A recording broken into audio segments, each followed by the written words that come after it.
দুধ দিয়ে গোসল করে রাজনীতিকে বিদায় জানালেন তুষার আলী নামে ঠাকুরগাঁওয়ের এক বিএনপি নেতা। তিনি সদর উপজেলার 17 নং জগন্নাথপুর ইউনিয়নের 7 নং ওয়ার্ডের স্বেচ্ছাসেবক দলের সাধারণ সম্পাদক। 23 নভেম্বর রবিবার দুপুরে ছোট খোঁচাবাড়ি এলাকায় এ ঘটনা চোখে পড়ে।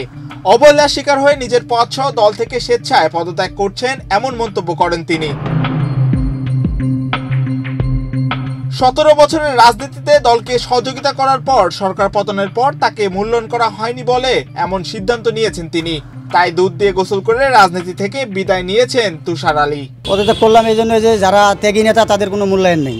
4 আগস্টের পরে কোনো মূল্যায়ন নেই আর কি। 4 আগস্টের আগেই আমার প্রয়োজন ছিল, তারা আমাকে ব্যবহার করছে। এখন তাদের কাছে আমি আর মানে এটা হইলো ভাঙা পাত্রের মতো হয়ে গেছে।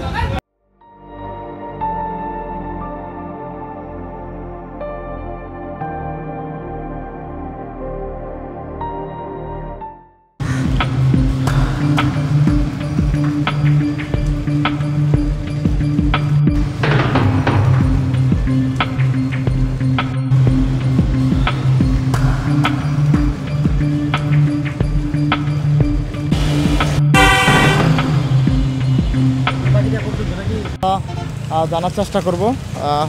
দেখতেছেন তিনি দুধ দিয়ে মূলত গোসল করতেছেন। এই 17 বছরের রাজনীতিতে ব্যাপকভাবে সহযোগিতা, অর্থ সহযোগিতা সব কিছু করার পরে এখন 4 আগস্টের পরে আমার মূল্যায়ন একেবারে কমে গেছে। নাম মোহাম্মদ তুষার আলী, আমি 17 নং জগন্নাথপুর 7 নং ওয়ার্ড স্বেচ্ছাসেবক দলের সাধারণ সম্পাদক। পদত্যাগ করলাম এই জন্য যে যারা ত্যাগী নেতা তাদের কোনো মূল্যায়ন নেই। 4 আগস্টের পরে কোনো মূল্যায়ন নেই আর কি। 4 আগস্টের আগেই আমার প্রয়োজন ছিল, তারা আমাকে ব্যবহার করছে। এখন তাদের কাছে আমি আর মানে এটা হইলো ভাঙা পাত্রের মতো হয়ে গেছে।